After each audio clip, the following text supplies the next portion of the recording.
گناہ کے مواقع سے بچنا چاہیے. مختلف حضرات جو ملاقاتوں میں جو اپنے احوال بھیجتے ہیں، احوال بتاتے ہیں، فون پر کہتے ہیں، خط کے ذریعے لکھتے ہیں، یا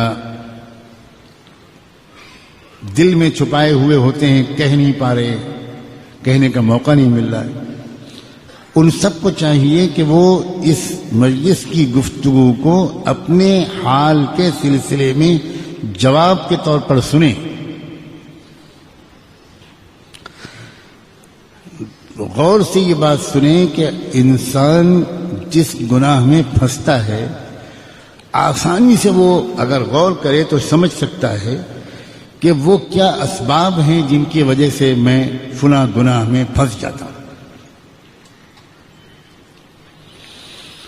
کچھ گناہ وہ ہوتے ہیں، میرے نوجوان عزیز غور سے سنیں، کچھ گناہ وہ ہوتے ہیں جو تنہائی کی وجہ سے انسان جن میں مبتلا ہوتا ہے. وہ گناہ دوسروں کے سامنے وہ نہیں کر سکتا، وہ تنہائی ہی میں اس کے اوپر ایسا ایک جنون طاری ہوتا ہے کہ وہ ایسے گناہ کر بیٹھتا ہے جس سے اس کی صحت بھی خراب ہوتی ہے. آگے چل کر زندگی میں اس کو بہت شرمندہ ہونا پڑتا ہے، اس کی شادی شدہ زندگی کامیابی سے نہیں گزر سکتی، وہ بیچارہ اپنی بیوی کو سے آنکھ میں آنکھ ملا کے بات نہیں کر سکتا. ایسے گناہ انسان سے تنہائی ہی میں ہوتے ہیں اور نوجوانوں سے کثرت سے ہو رہے ہیں اس دور میں. ایسے لوگوں کو چاہیے کہ وہ ایک بات تو یہ اپنی زندگی کا وظیفہ بنائیں کہ ایسی تنہائی سے اپنے کو بچائیں.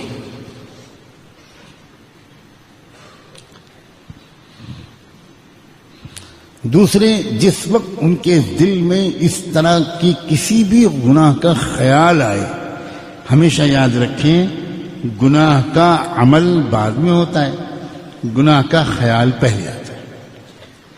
کسی بھی عمل کا عملی طور پر کر گزرنا یہ دوسرا مرحلہ ہوتا ہے. پہلا مرحلہ ہوتا ہے خیال کا. اگر پہلے ہی مرحلے پر انسان روک لے، کنٹرول کر لے، چوکنا ہو جائے تو یہ خیال عمل میں تبدیل نہیں ہو سکتا. اس خیال کو سے رکنے کا راستہ کیا ہے؟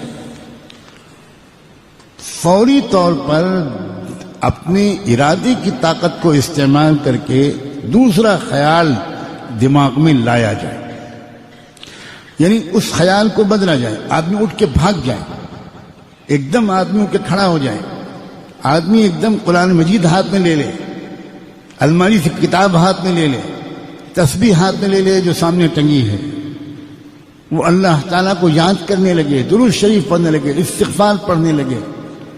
اگر وضو کی حالت میں تھا تو جلدی سے نماز کی نیت باندھ لے، لیکن کچھ نہ کچھ کرے.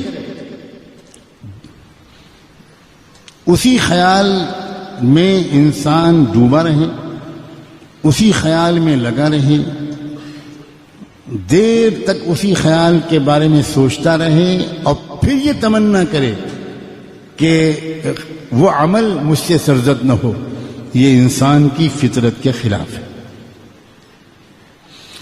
خیال عمل میں اپنے کو تبدیل کروا کر رہتا ہے.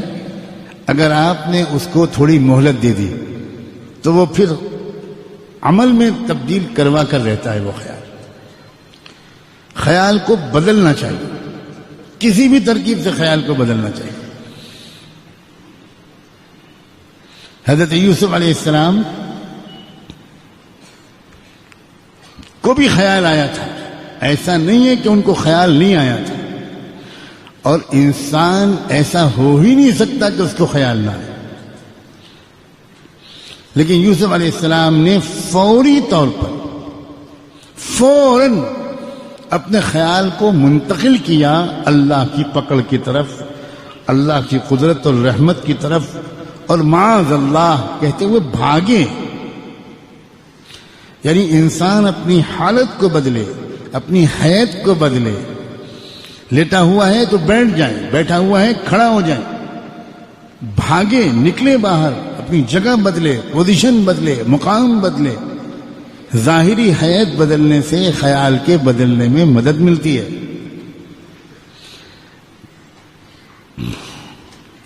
کوئی یہ ساری ترکیبیں نہ کرے تو اس کا مطلب ہے کہ اس کے اندر اس گناہ سے بچنے کا جو ارادہ ہے وہی پورا پکا نہیں ہے، وہی سچا نہیں ہے.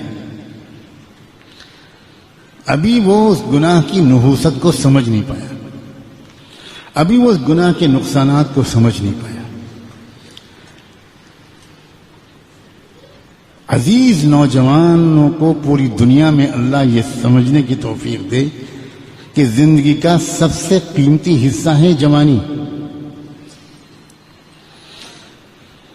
بننا ہوتا ہے جن انسانوں کو وہ جوانی ہی میں بنتے ہیں، بگڑنا ہوتا ہے جن کو وہ جوانی ہی میں بگڑتے ہیں. اگر یہ حصہ زندگی کا، اسی میں وہ صحت ہوتی ہے، اسی میں وہ قوت ہوتی ہے کہ انسان اس میں زیادہ سے زیادہ نیک اعمال کر سکتا ہے. بڑھاپے کی معذوریاں، مجبوریاں یہ تو تبھی معلوم ہوتی ہیں انسان کو جب خود بڑھاپا اس کے اوپر حاوی ہو جاتا ہے. اب اگر اس عمر کے اس منزل کو انسان نے گزار دیا ان گناہوں میں، تو سوائے اس کے کہ اس نے اپنے آپ کو ایک دیمک لگوا لی اور اس نے اپنی صحت کو بھی تباہ کیا، چہرے کا نور بھی ختم ہو گیا، دماغ کی یادداشت بھی ختم ہو گئی، فیصلہ کرنے کی طاقت بھی جاتی رہی، صحیح غلط میں فرق کرنے کی استعداد بھی کمزور پڑ جاتی ہے. تو اپنے نفس کو سمجھائیں اور اس معاملے میں یعنی ترک معاصی کے معاملے میں، گناہوں کے چھوڑنے کے معاملے میں سنجیدہ بنیں. یہ جملہ حساس آدمی کے لیے بہت کافی ہے. جو انسان یہ کہتا ہے کہ مجھ سے گناہ چھوٹتے نہیں، شاید اس نے اپنے گناہوں کے چھوڑنے کا سچا ارادہ ہی نہیں کیا.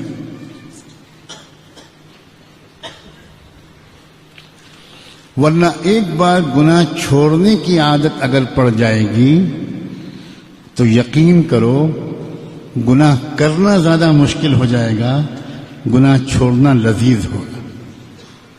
چکھ کے تو دیکھو، گناہوں کی لذت تو بہت دیکھ لی، اب تقوی کی لذت کو بھی آزما کر دیکھو.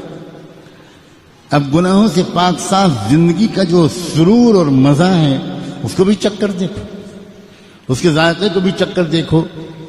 اس کے ذائقے کے چکھنے کے بعد گناہوں کے جھوٹے ذائقے کی طرف آنکھ اٹھا کر دیکھنے کا بھی دل نہیں چاہے.